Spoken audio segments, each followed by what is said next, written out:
Hi friends, நம்ம கோதுமை மாவில் சப்பாத்தி பார்த்துருப்போம், மைதா மாவில் பார்த்துருப்போம், சோள மாவில் பார்த்துருப்போம், அரிசி மாவில் பார்த்துருப்போம். வாங்க ஃப்ரெண்ட்ஸ், கடல மாவில் எப்படி பண்ணுறதுன்னு பார்க்கலாம். வாங்க ஃப்ரெண்ட்ஸ், இதுக்கு மகாராஷ்டிராவில் சீலான்னு சொல்லுவாங்க. வாங்க இப்போ நம்ம இதை எப்படி பண்ணலாம் பார்க்கலாம். கடல மாவு எடுத்துருக்கேன், ஜீரகம், காயப்பொடி, மஞ்சப்பொடி, உப்பு, மிளகாப்பொடி எல்லாம் போட்டு நம்ம மிக்ஸ் பண்ணிக்கணும். அதில் மிளகா முழுசாக போடணும்.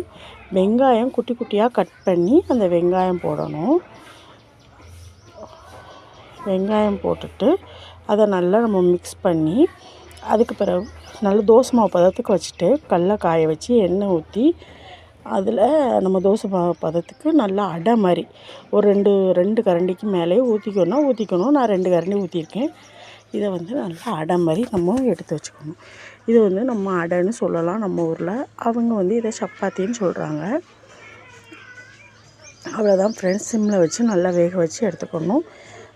இதே மாதிரி இன்னொன்றும் அதே மாதிரி போட்டு எடுத்து வச்சுக்கோங்க. இதுக்கு சைட் டிஷ்ஷுன்னு வேணும்னு ஒன்றும் கிடையாது. இது அப்படியே சாப்பிட்றனாலும் சாப்பிட்லாம், இல்லை தேங்காய் சட்னி இதுக்கு அருமையாக இருக்கும், சாப்பிட்லாம். அதையும் வச்சு சாப்பிட்றனாலும் சாப்பிட்லாம். இதான் ஃப்ரெண்ட்ஸ். இதை பார்த்துட்டு உங்களுக்கு பிடிச்சிருந்தா கமெண்ட் பண்ணுங்கள், ஷேர் பண்ணுங்கள்.